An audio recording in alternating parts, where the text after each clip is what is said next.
In this video, you will learn how to set up My Plans in Self-Manager's backend system in preparation for claiming from the NDIS Portal and paying your participants' suppliers.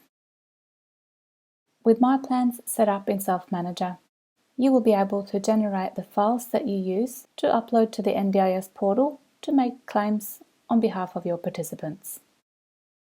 Each time your participants get a new plan, you need to set up a new My Plan for them on Self-Manager. Supplier details are also stored on Self-Manager's backend area, so you can process payments from start to finish all in one place. Let's take a look at how this works. The My Plans page is available from your menu.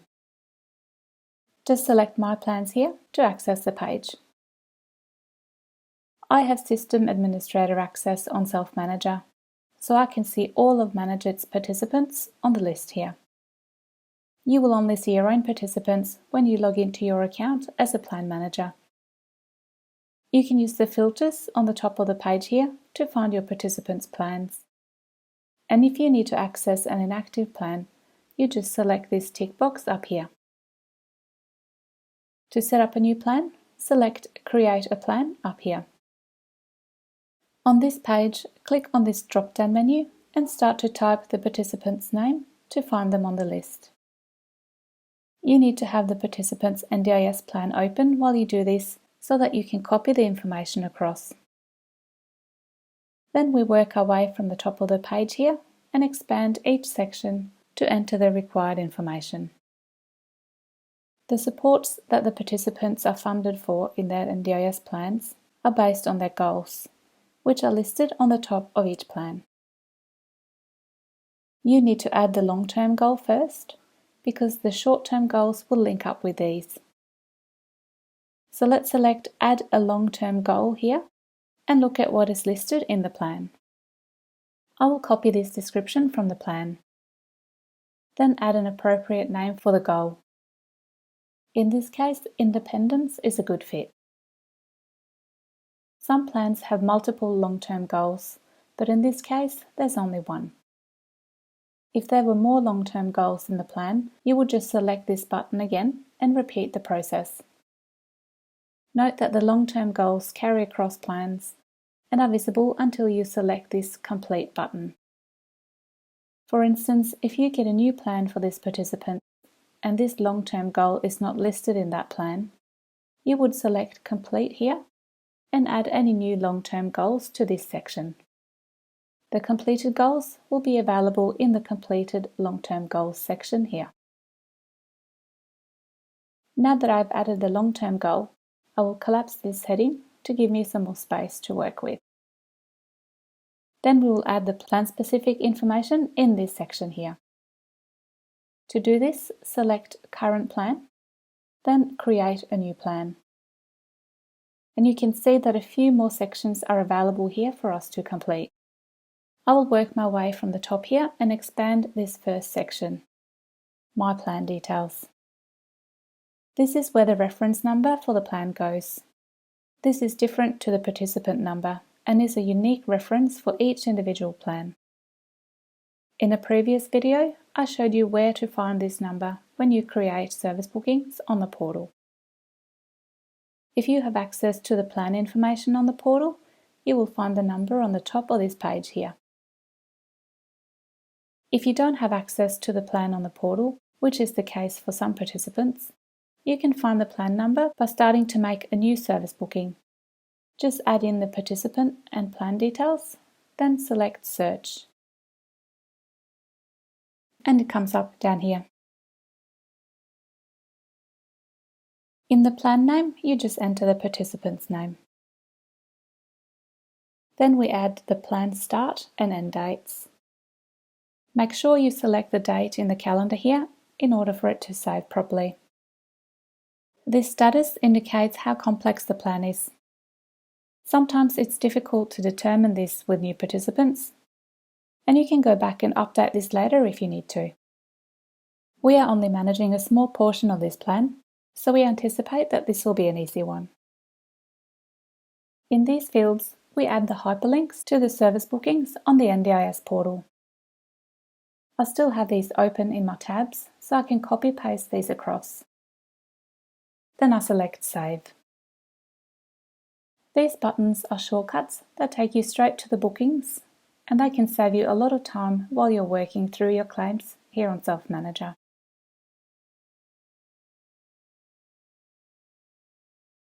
Self Manager automatically generates the invoices for our plan management fees.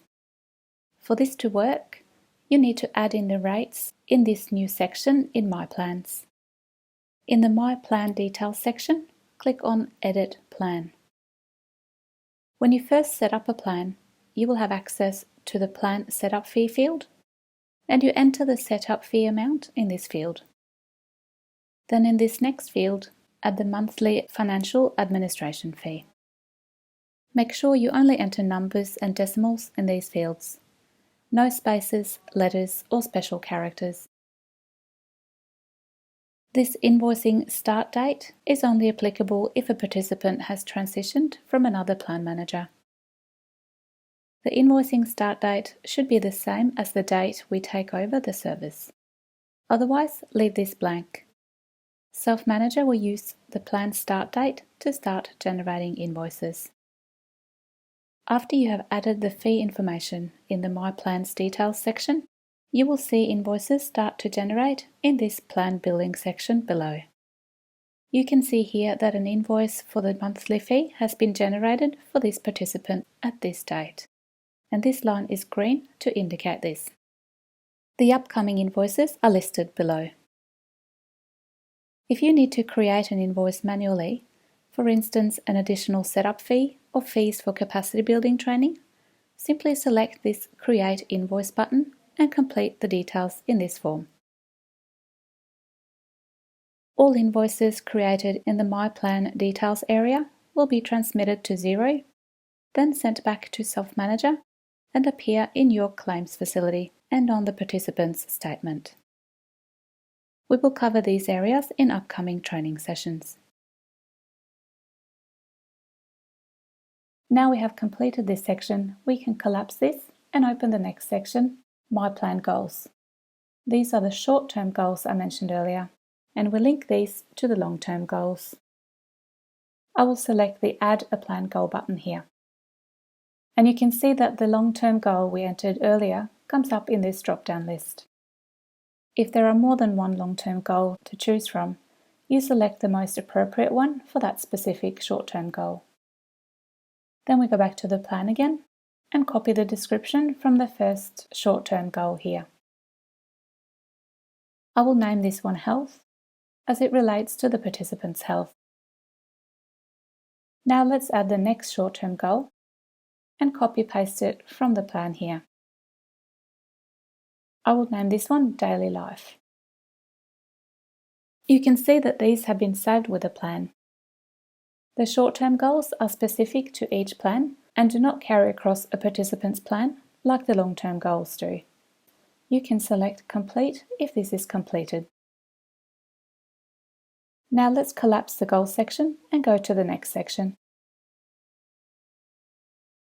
This is where we specify the supports and price guide version for the plan. In this area, the line items are the actual support items listed in the NDIS Price Guide catalogue, as opposed to the support categories you saw in the previous session. The participants do not need to worry about going into this much detail. It's sufficient for them to understand the overall categories and budgets. As plan managers, we need to use the specific line items from the price guide when we prepare our claims to ensure we code the supports correctly and don't exceed the capped rates. This will all make more sense when you start your training in claims processing, but for now I will show you how to set up the supports. First, you need to select the correct price guide version here. The NDIA updates the price guides frequently, and as you will see, a number of versions have been released so far. To select a price guide, click on Change here, and in this window you can select the guide from this drop-down menu.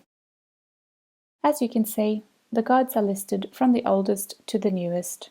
So for new plans, we scroll all the way down to the bottom of this list and select the WA version. The person's address, which is available in their service agreement, will indicate which state they live in. You will notice that remote and very remote participants have higher plan management fees than metro participants, and you will know this after creating their service bookings on the portal. You select the price guide version that is within the participant's plan dates. You may have to change price guides throughout the plan if the plan spans across multiple price guides. You come back to this area to update the price guide version. Now you can add the support categories, which you learned about in the last couple of sessions. You can see that some categories have a lot of line items associated with them. I will start by adding our category, Improved Life Choices. This will allow us to prepare the claims for our own fees in Self Manager. Our category only has a handful of lines, and we usually only select 2 of them: the setup fee and the financial administration fee. You can see that the codes here on Self Manager correspond with those on the portal service booking. This is because the NDIS price guides are built into Self Manager's backend. When you look at the plan, you see that many of the categories have 2 names. The name in the bracket is the one you find on the portal and in the price guide. This can be a bit confusing at first, but you will get used to these as you go along. For the support category description, you can copy-paste what's in the plan here. Then I add the total budget in here. Then I will save this category. Now I'll be able to select these line items when I make a claim for our fees in the claims area on Self Manager, which you will learn more about in upcoming videos. Now we'll add the categories and lines for the plan managed budgets in the plan. You may notice here that the names for some of the categories are different again. The Daily Activities category is listed as Assistance with Daily Life, and Social and Community Participation is called Assistance with Social and Community Participation. Again, this is something you'll become used to as you familiarise yourself with plans and price guides. As you can see in this booking, there is only funds available in the Consumables category, so I will select Consumables from this list. When we look at the list of line items here, it's difficult to determine which ones I should select. I will check back to the plan to see if there's any information I can use here. There's no specific description in the plan, so I will just select this generic one, Disability-related health consumables, so I can save the category to the plan. The Plan Manager can add more line items later on when they receive invoices for the participants with more specific product information. You can see that it's pretty easy to add more line items here. You just select them from the list and they come up under the category here. I will untick this one now and add a description for this category. Then I copy the total amount from the Plan Managed Service Booking on the portal into this field. You repeat this process for any other Plan Managed categories in the plan. I will collapse the Support section now and move to the Documents section. This is where we upload the documents associated with the plan, such as the plan itself and the corresponding service agreement. I will drag the plan across from the Downloads folder into this field here. Then click on Upload. You can see that I get a preview of the plan down here. In these tabs, you upload screenshots of the service booking pages. This gives you a snapshot of what the bookings look like originally, in case anything changes later on, for instance, an early plan review. To take a screenshot on an Apple Mac, go to the page you want to take a screenshot of, then hold down the Shift and Command keys on your keyboard and hit number 4. You will see your cursor change to these crosshairs. Drag around the area you want to take a screenshot of, then release your mouse. The screenshot will be saved automatically to your desktop as an image file. You upload these image files to the corresponding document tabs.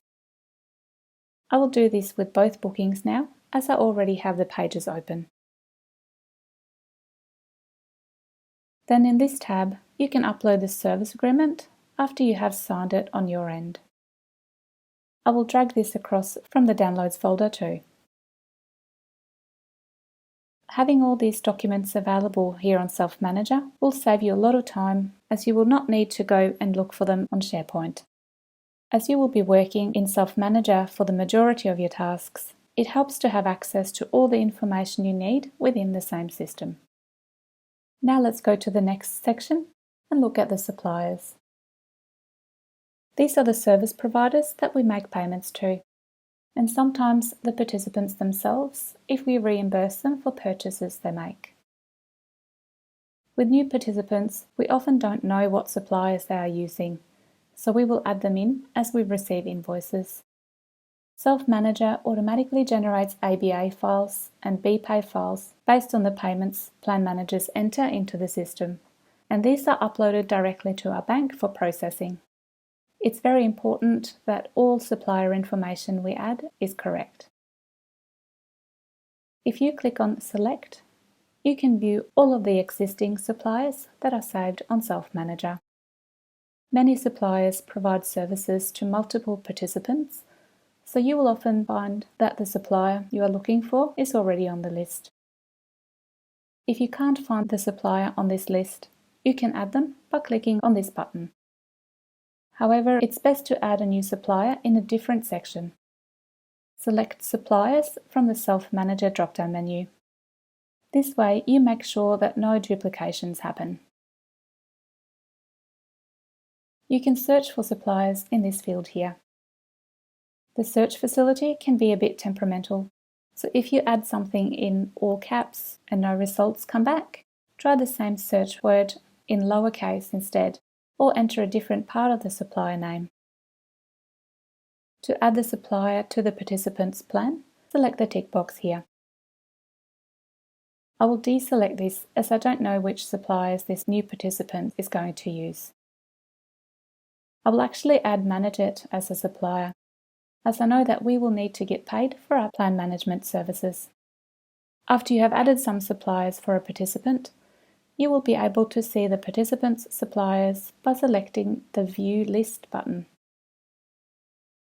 These suppliers will also come up when you add a payment record on Self Manager, which you will learn more about in the next session. This concludes the setup of My Plans on Self Manager. As you learned, a lot of it involves inputting information from the plan, service bookings, and service agreement into Self Manager. This will assist you when you start to process claims and payments in your role as a plan manager. In the next series of videos, you will learn how to prepare claims on Self Manager so that you can claim funding for supports from participants' plans and pay their service providers. This is when it will all start to come together, and you will begin to get a taste of what your role as a plan manager will be like.